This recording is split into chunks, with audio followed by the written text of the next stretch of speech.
Microsoft just bought Blizzard and Activision for $69 billion. That means they now own Call of Duty. So what does this mean for Modern Warfare 3? Will Bill Gates destroy Modern Warfare 3 and drag it down into the grave? Is Bravo 6 going really dark? Is this the end for Call of Duty on PlayStation? Will it now be an Xbox exclusive? I'm going to give you all that and more. Let's talk about it. Now, you may have heard of this company before. They happen to own, I don't know, Call of Duty, COD Mobile, World of Warcraft, Diablo, Diablo Immortal, Crash Bandicoot, Spyro the Dragon, Candy Crush, which happens to be the highest grossing US app for the last 8 years almost. Candy Crush made almost $1 billion last year. Most notably for me, Microsoft Gaming just acquired Call of Duty, including Modern Warfare 3, including Warzone, including Call of Duty Mobile. Every aspect of Call of Duty is now in the ownership of Microsoft. Now, before we just breeze past that chill number of $69 billion, let me break that down how much that actually is. For $1 billion, I could buy 4,545 Lamborghini Huracans. Now, if you had $69 billion, you could buy over 313,000 Lamborghini Huracans. To give you a visual example of how much that is, if you parked every single Huracan bumper to bumper as close as you can park them, it would cover Coney Island in New York almost entirely. That's about $69 billion. So that is a ridiculous amount of money. Why did Microsoft do this? It's all about market share and power. So Call of Duty in particular is one of the consistently top grossing games across all consoles and PC year over year. And Call of Duty Mobile is almost equal to how much COD non-mobile is making. So they're both climbing rapidly. And I'm just talking about one game here. We're not talking about Diablo, Diablo Immortal, Candy Crush, all these other games. So Microsoft acquiring Blizzard Activision King not only makes sense, pun intended. Xbox Game Pass already has around 30 million monthly subscribers. Let's assume that's at $9.99 a month. So that's 300 million. Let's assume half of that is cost. You're making about 150 million profit. Now, I know I'm oversimplifying. Now, I didn't talk about the fact that a lot of people are probably paying the ultimate price, which is the ultimate price. Bum, bum, bum. But it's $17 a month and you get a bunch more stuff. Modern Warfare 3 is $70 for the standard edition. Imagine if that was on Game Pass. Instead of spending $70 on a single game that really a new one comes out every year, you could get 7 months of Xbox Game Pass, still play Modern Warfare 3 as much as you want, then get hundreds of other games, member deals and discounts, get EA Play on top of that, which also has a bunch of other great games. I could easily see this boosting Microsoft from 30 million up to 40, even 50 million subscribers. And I'm just talking about Call of Duty. When you throw in Diablo, you throw in Overwatch, you throw in Spyro, Crash Bandicoot, a lot of these other games, you could also create monthly skins that you give away, kind of like Prime Gaming does. This will boost the Game Pass subscription significantly, but I don't think we're going to see that change for a while, and I'll explain that later. Enough about business talk, but it was important that we set the stage so we can talk about what we're all actually here for: Modern Warfare 3 and Call of Duty. There's two burning questions that this brings up for me. The first one, it's tough.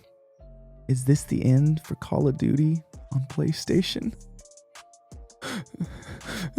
Will it now be an Xbox exclusive?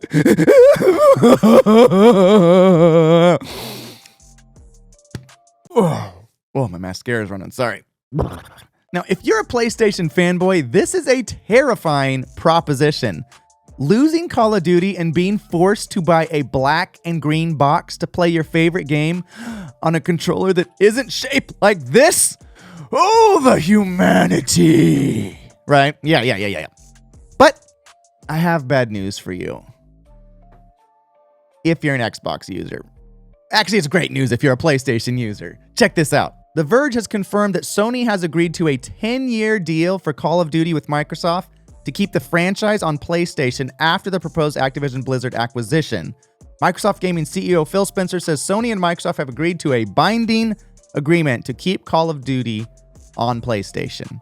In addition, Nintendo also signed a similar 10-year deal to be able to get that. Now, I know that the player base on Nintendo is much smaller and less significant, but it's great that Nintendo also gets that access to Call of Duty games.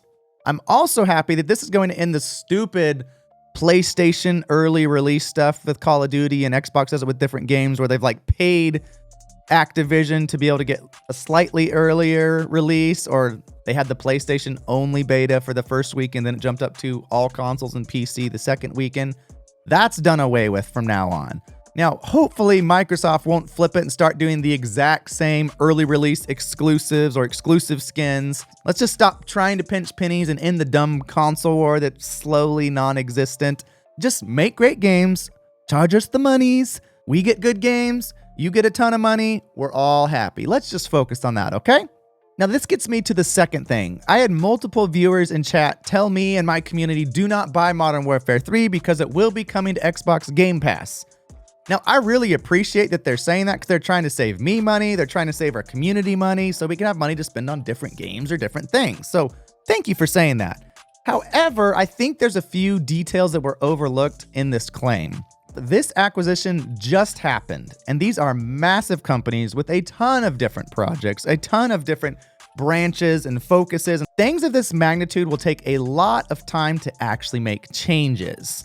The CEO of Activision Blizzard, Bobby Kotick, said that Phil Spencer, the CEO of Microsoft Gaming, quote, has asked me to stay on as the CEO of Activision Blizzard King, reporting to him, and we've agreed that I will do that through the end of 2023, Kotick wrote, end quote. Also, he's looking to get upwards of $375 million in compensation from this deal. That's not a bad retirement. I believe the reason they're keeping him is to help this merger be as smooth as possible, because when you have so many moving parts, you need the people that already understand the system to be able to communicate that to the new company that bought them. How do we do this? What do you do this? What's the structure for this? This is important to note because, like I said, deals of this magnitude take a lot of time to bring change. The fact that Bobby Kotick is staying on through 2023 tells me that this is just enough time to get Microsoft caught up on how everything works. In short, no way is Modern Warfare 3 coming to Game Pass in 2023, and probably not for a while. Like, I've been playing the beta a ton. I've got videos on my initial impressions on Modern Warfare 3. I'm really enjoying it. But the reality is there is no Game Pass Modern Warfare 3 coming anytime soon. So if you want Modern Warfare 3, if you're looking at playing Warzone 2.5, I don't know what you call it, but in December when they update everything, just buy it. It's a great game. I think it's worth the purchase personally. I've been loving the beta. I can't wait for the other game modes to come out. The last thing that needs to be answered, is Microsoft going to screw up the Call of Duty franchise? Are they going to try to make it something that it's not? Now, I do know that when Xbox acquired Bethesda in March of 2021, they still feel like Bethesda games, which makes me hopeful for Microsoft leaving Call of Duty alone. Let it keep being what it is. Let Activision keep working with their different companies and let them do their thing. They've proven that they can make money. I think that they make good games overall. I really enjoy them, although they change and sometimes they're glitchy. Modern Warfare 3 is the best feeling Call of Duty game that I've played in my memory. It feels right. It still has that Modern Warfare type of feel, but it's quicker, it's smoother. Everything just feels buttery. Even on the beta, very few glitches, which is impressive, especially for AAA games nowadays. But let me know in the comments below, will Microsoft destroy and take down Modern Warfare 3 and the Call of Duty franchise? Will they run Diablo even more into the ground? Or do you think this is going to be a good thing?